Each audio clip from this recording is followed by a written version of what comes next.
Psychology history. History of psychology में सबसे पहले साइकोलॉजी है क्या। तो term psychology comes from the Greek roots, तो ग्रीक से आई है, ग्रीक लैंग्वेज के जो वर्ड्स हैं वहाँ से साइकी उठाई गई है।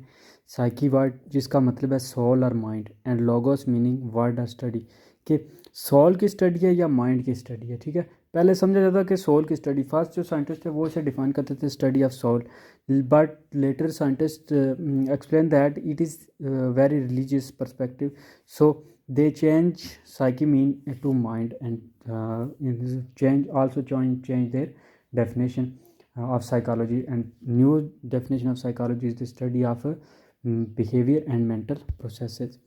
अब psychology science of behaviour and mental processes है। बिहेवियर क्या होता है, बिहेवियर दो तरह के, ओवर्ट है, कोवर्ट है। ओवर्ट वो बिहेवियर है जो डायरेक्टली ऑब्जर्व कर सकते हैं, आप देख के बता सकते हैं। ठीक है, और कोवर्ट वो है जो आप ऑब्जर्व नहीं कर सकते, वो इंसान के अंदर है, वो आप उसे चेक नहीं कर सकते। और मेंटल प्रोसेसेस में क्या है, internal experiences such as sensations, dreams, thoughts, feeling, जो आप अंदर महसूस करते हैं वो होगी मेंटल प्रोसेस सारे।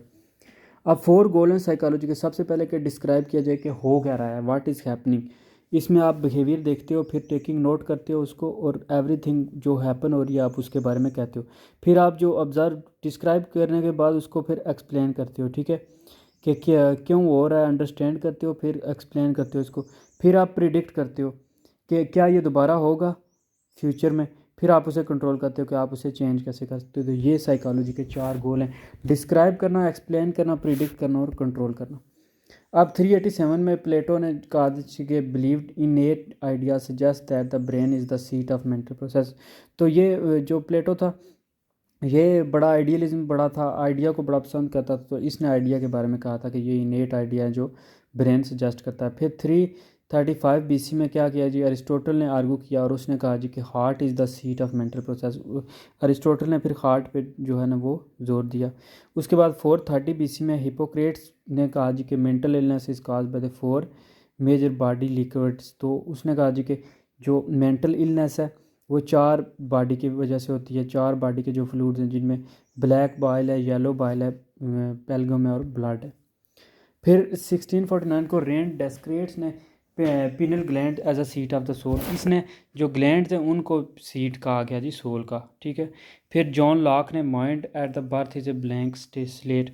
तो जॉन लॉक ने कहा जी कि माइंड जो है वो दिमाग जो है जब आप पैदा होते तो बिल्कुल एक साफ स्लेट की तरह होता है, हम उस पर एक्सपीरियंस के थ्रू सीखते हैं, एक्सपीरियंस के थ्रू लिखते हैं। फिर फ्रेंस गॉल ने कहा जी कि उसने phrenology shape of the a person skull reveals mental faculties and traits के, एक बंदे की जो शेप है माइंड की, वो स्कल की खोपड़ी की जो शेप है वो जाहिर करती है कि वो बंदे का ट्रेड्स को रिवील करती है।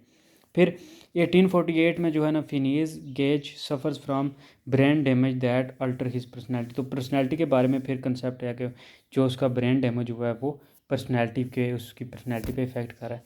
फिर चार्ल्स डार्विन ने कहा जी कि सर्वाइवर ऑफ द फिटेस्ट के on the origin of species by means of natural selection, के नेचर उन चीज़ों को सिलेक्ट करती है जो फिजिकली जो खुद मजबूत होती हैं। फिर 1869 को फ्रेंसिस गाल्टन ने कहा हेरिडिटी जीनियस एक बुक दिखी। फिर विलियम वॉन्डेट जो फादर ऑफ एक्सपेरिमेंट है उनने फर्स्ट एक्सपेरिमेंटल जो लैब थी साइकोलॉजी की वो लेप्जिग जर्मनी में की।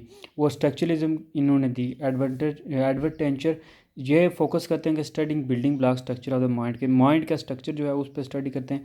फिर इंट्रोस्पेक्शन है, इंट्रोस्पेक्शन के इंट्रो खुद का ऑन स्पेक्शन करना, ऑन कॉन्शियस एक्सपीरियंस के थ्रू लर्न करना। फिर विलियम जेम्स ने दिया फंक्शनलिज्म 1890 को, जिसके मुताबिक ये क्लेम किया जाता है कि फंक्शन के ब्रेन का जो माइंड का कॉन्स्टेंटली चेंजिंग है वो जो इस लिहाज से फंक्शन करता है उस फंक्शन पे फोकस किया गया। बिहेवियर में सिर्फ स्ट्रक्चर में सिर्फ माइंड का स्ट्रक्चर देखा गया। फंक्शनलिज्म में आप ब्रेन जैसे फंक्शन करता है कॉन्स्टेंटली चेंजिंग हो रहा है उस पर जोर के दिया गया, उस पर फोकस किया गया। फिर साइको एनालिटिक अप्रोच जिसे उसमें सिगमंड फ्रॉयड ने दिया गया, उस पर अनकॉन्शियस माइंड पे और एक्सपीरियंस पे दिया गया कि जो अनकॉन्शियस माइंड से आता है इन्फ्लुएंस करता है। एम्फेसाइज किया गया कि जो आपका लाशूरी दिमाग, जो दिमाग का पिछला हिस्सा जो काम नहीं करता, यानी जो सिर्फ ख्याल ख्वाब देखता है, उस पे बारे में फिर बात की। फिर psychoanalysis treating people with emotional problem के साथ। फिर Jack's mother left his family when he was a child, ever since then he has had a very difficult time trusting people because he is afraid they will abandon him. तो माँ उसको छोड़ के गई थी, इस वजह से वो डर रहा है अभी तक। फिर क्लासिकल कंडीशनिंग का आइवन पोल्प ने डॉग पे किया कि वो पहले घंटी बजाता था, फिर कुत्ते को खाना देता था। कुत्ते ने वो डेवलप कर ली सेंस। तो फिर एक दफ़ा उसने खाना नहीं दिया, सिर्फ बेल बजाई, तो उसने देखा कि कुत्ता जो है वो उसने सलाइवा देना शुरू हो गया। वो ये थी इसकी पूरा जो था, पहले फूड देता था, फिर वो कुत्ता सलाइवेशन करता था फूड को देके, फिर उसने बेल दिया लेकिन कुत्ते ने कोई रिस्पॉन्स नहीं दिया। फिर वो फूड देता, बेल बजाने के बाद फिर कुत्ते ने सल्वेशन स्टार्ट कर दी। इस तरह उसने एक दिन बेल बजाई तो वो कुत्ता सल्वेट करना शुरू हो गया। गेजाल्ट साइकोलॉजी में इसने सम पे बड़ा जोर दिया कि whole is different from the sum of its parts, के पार्ट के बजाय जो ना होल को देखें, पूरी बॉडी को। यानी theory attempt to describe how people tend to organize visualize element into group or unified wholes when certain principles are applied, के कुछ चीज़ें अप्लाई की जाए तो कैसे लोग जो है ना होल को देखते हैं as a compare to one picture. This is because the human mind does not read every letter by itself but the word as a whole. तो ये इस वजह से, क्योंकि कभी कभी आप एक सिंगल स्पेलिंग को नहीं रीड कर सकते लेकिन पूरा वर्ड इस्तेमाल कर सकते हो, पढ़ सकते हो।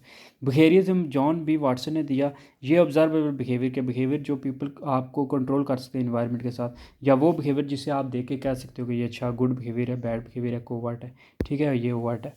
तो ये कंडीशनिंग के लिए, इसके लिए क्या, रैट को एक दिया गया, चूहे को बंद किया गया, फिर उस पर जो है ना न्यूट्रल स्टिमुलस दी गई चूहे को, फिर उसके कोई रिस्पॉन्स नहीं आया, फिर लॉर्ड नॉइस दी गई, फिर जो है ना इस तरह रैट पे फिर वो क्राइंग अटेम्प्टिंग टू क्रॉल, और रैट पे फिर जो है ना प्रीवियसली न्यूट्रल और क्राइंग। तो ये जो है ना कंडीशनें दी गई तो वो उस पर चेंजिंग आई। ह्यूमनिस्टिक अप्रोच में अब्राहम मेजलो देखता है कि ठीक है, वो उसने एक थ्योरी भी दी थी हायरार्की की।